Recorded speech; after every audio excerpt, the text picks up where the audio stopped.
Selamat pagi Pak, izin Pak, boleh sebelah, boleh Pak, izin Pak, sini Pak, izin Pak, izin dengan Pak siapa Pak? Saya Hubertus Hence, Mas.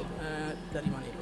Saya dari kantor wilayah Kementerian Hukum dan HAM Riau. Mohon izin jabatan saat ini. Saya sebagai Kepala Bidang Intelijen dan Penindakan Keimigrasian.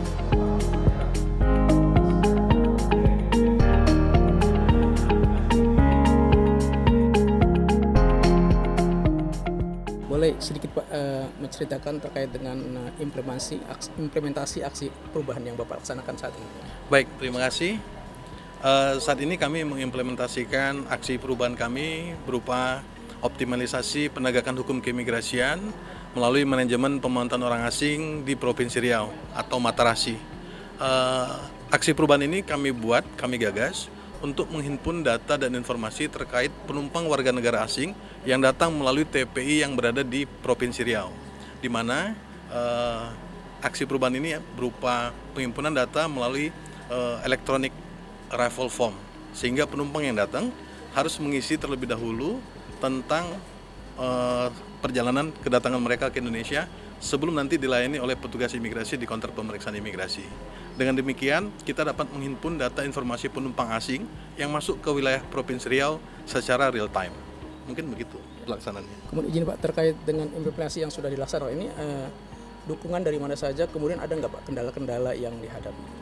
Baik, untuk pelaksanaan aksi perubahan kami, dukungan yang pertama dari Bapak Kakanwil Kementerian Hukum dan HAM Riau, yang kedua dari Bapak Kepala Divisi Keimigrasian Riau selaku mentor kami, kemudian dari stakeholder kita, dari Kesbangpol di Kabupaten Meranti, kemudian di Bengkalis, dan semua stakeholder yang ada di daerah, mulai dari instansi pemerintah dan instansi terkait lainnya seperti Pelindo, kemudian teman-teman stakeholder dari agen perkapalan yang juga mendukung aksi perubahan ini.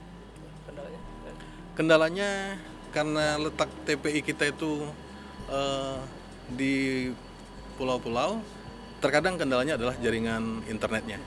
Ya. Itu aja Bapak. Siap. Baik. Terima kasih Bapak atas waktunya Bapak. Terima kasih kembali. Selamat pagi.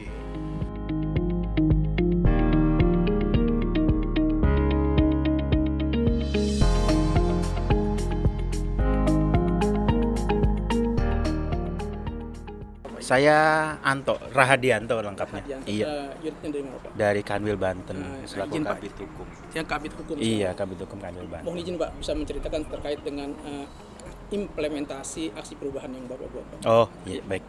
Jadi kalau aksi perubahan yang saya kembangkan ini terkait kemudahan dan perluasan akses bantuan hukum bagi masyarakat miskin di Provinsi Banten. Jadi kami mengembangkan layanan, kami namanya Abah Kumis, akses bantuan hukum bagi masyarakat miskin. Jadi melalui pesan otomatis WA. Dari WA itu nanti masyarakat selaku pengguna dapat berkirim pesan, kemudian secara otomatis dijawab. Paling tidak data yang diterima itu informasi mengenai bantuan hukum itu sendiri, apa, siapa si penerima, siapa si pemberi, kan ini informasi yang diperlukan. Kemudian kalau pilihan opsi yang keduanya, bagaimana syarat dan tata cara permohonan. Kemudian yang ketiganya adalah daftar alamat dan nomor kontak dari seluruh LBH terakreditasi di Provinsi Banten yang bisa langsung dihubungi oleh si pemohon. Jadi ini lebih ke penggunaan sarana teknologi Pak ya? Iya, pemanfaatan teknologi untuk akses yang iya. Sebenarnya aksesnya sudah ada tapi manual. Karena kadang masyarakat yang tidak mampu kan yang bantu masyarakat sekitar nih, aparatur desa, RT, RW, kelurahan. Nah, mereka tuh kadang-kadang udah tanya, OBH mana yang terdekat? Aduh, daftarnya masih di rumah, ntar ya saya lihat dulu. Nah, dengan adanya WA dan kita sosialisasikan dan sudah berjalan ini, diharapkan sih masyarakat selaku pengguna itu akan lebih mudah.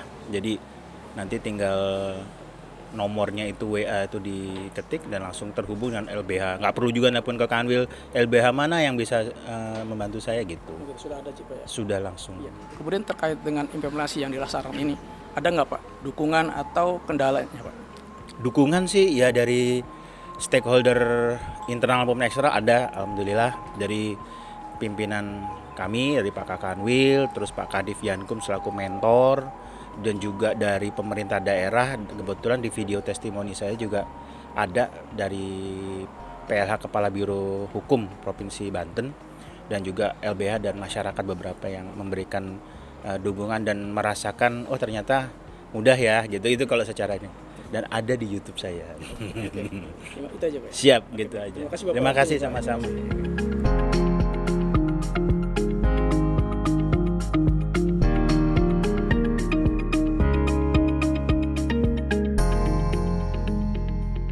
Saya Epra Wahyuni, berasal dari Kanwil Kementerian Hukum dan HAM Jambi. Jabatan sekarang apa, mohon maaf? Jabatan sekarang adalah Kepala Bidang HAM. Iya. Boleh ceritakan Bu sedikit dengan implementasi aksi perubahan yang Ibu laksanakan, izin.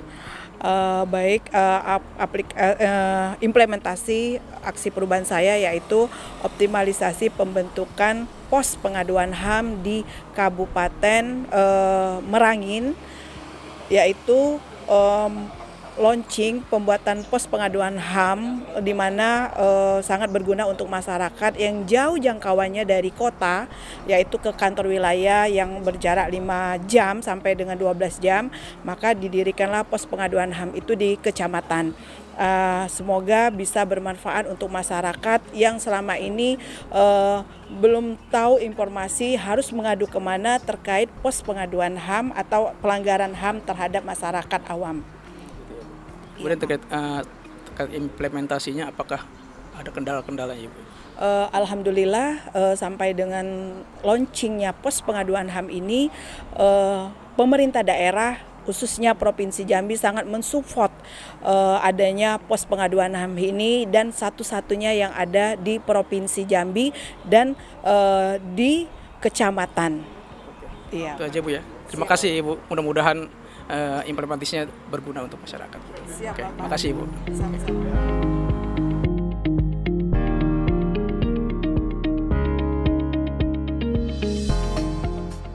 Dengan Pak Wibisono Dari mana Pak? dari Biro Pengelolaan BUMN dan Pengadaan Barang Jasa.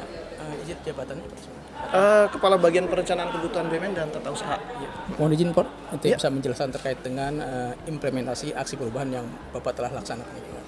Iya, implementasinya ya, kebetulan memang saya membuat pedoman pengelolaan BUMN. Istilahnya di situ kompilasi dari beberapa aturan terkait pengelolaan BUMN dan sekaligus ada penyesuaian, karena memang kami juga belum punya aturan di internal Kementerian Hukum dan HAM terkait pengelolaan BUMN.